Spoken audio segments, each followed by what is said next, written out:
Good evening বন্ধুরা, এখন বাজে 6টা।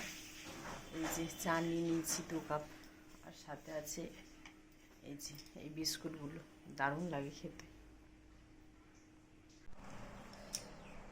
এখানে হবে আলুর দম। আলুর দমের জন্য আলু কেটে নিয়েছি, সাথে দিয়েছি ক্যাপসিকাম।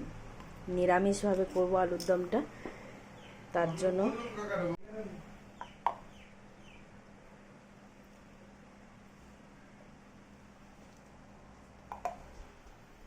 এটা কি ফল বন্ধুরা, তোমরা কি কেউ জানো? আবার অনেকে জানো, আমাকে কমেন্ট বক্সে লিখে জানাও তো তাড়াতাড়ি। আমি প্রথমবার এই ফলটা ট্রাই করলাম। চলে এলাম সকালে রান্নাবান্না। এদিকে এনেছে চারা পোনা, না এটা চারা পোনা না, এটা হচ্ছে বাটা মাছ। বাটা মাছ ভাজবো, তার জন্য নুন হলুদ মাখিয়ে নিয়েছি সুন্দর করে। আর এদিকে কাঁচকলা খোসা বাটা হবে, আর সাথে হবে কলমি শাক ভাজা। কলমি শাকটা একটু সেদ্ধ করে নিয়েছি হালকা, অল্প জল দিয়ে একটু লবণ দিয়ে সেদ্ধ করে নিয়েছি। আর এদিকে মাছটা করবো, তার জন্য আলু কেটে নিয়েছি, আলু দিয়ে মাছটা করবো। আর একটু শসা কেটেছিলাম, এটা জলখাবারে খাওয়ার জন্য শসাটা। একটু পেঁয়াজও কুচিয়ে নিয়েছি, কাঁচকলা খোসা বাটাতে দেবো। আস্তে আস্তে এদিকে ভাতটা কমপ্লিট হয়ে গেছে, ভাতটা আগে করে নিয়েছি। ভাতটাই সময় লাগে অনেকক্ষণ, তাই ভাতটা আগে রেডি করে এদিকে মশলাও বেটে নিয়েছি। মশলা করে নিয়েছি মাছের জন্য। আদা পেঁয়াজ রসুন একটু টমেটো আর সাথে শুকনো লঙ্কা আর 2টো কাঁচা লঙ্কা মিক্স আছে, তাই লাল হয়েছে।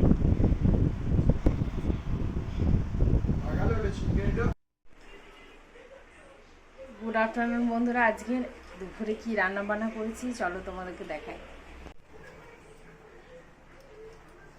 আজকে দুপুরে আছে, এদিকে আছে কলার খোসা বাটা, আর এদিকে আছে কলমি শাক ভাজা, আছে ভাত, আর আছে বাটা মাছে আলু দিয়ে ঝোল।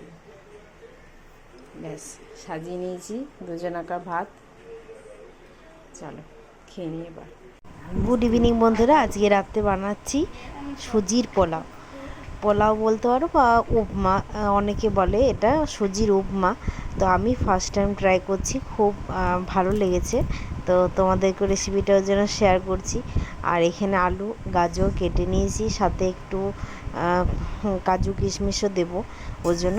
আর কাজু কিশমিশগুলো আলাদা করে রাখলাম, ভেজে তুলে রাখবো ঘিয়ের মধ্যে। আর এইদিকে সুজিটাকে একটু খড়া খড়া করে ভেজে নিচ্ছি। আর এদিকে আলু আর গাজরটাও ভেজে নিলাম, সাথে কাঁচা লঙ্কাও দিয়েছি, কারি পাতাও দিয়েছি। আর বাদামগুলো, এই যে কারি পাতাগুলো তুলে এনেছিলাম, কারি পাতাগুলো ভেজে নিচ্ছি। ঘিয়ের সাথে একটু তেল দিয়ে দিয়েছি, আর বাদামগুলো ভেজে তুলে রেখেছি আগে। আর এরপর একটু ভাজা ভাজা হয়ে এলে সুজিটা দিয়ে দিলাম। সুজিটা আমার এখানে অনেকটা পরিমাণে বেশি ছিল, তোমরা তোমাদের পরিমাণ মতো সমস্তটা দেবে। আর এদিকে কাজু কিশমিশ সব কিছু দিয়ে নাড়া, এদিকে কাজু কিশমিশগুলো ওপর থেকে সমস্ত দিয়ে দিলাম। তারপর একটু মিষ্টি দিয়ে পরিমাণ মতো একটু জলও দিয়ে দিয়েছি। তারপর এই যে ঝরঝরে রেডি হয়ে গেছে সুজির উপমা। তাহলে বন্ধুরা, আমার তো খুব ভালো লেগেছে, তোমাদেরও ভালো লাগলে অবশ্যই লাইক কমেন্ট শেয়ার সাবস্ক্রাইব করতে ভুলো না। ধন্যবাদ সবাইকে।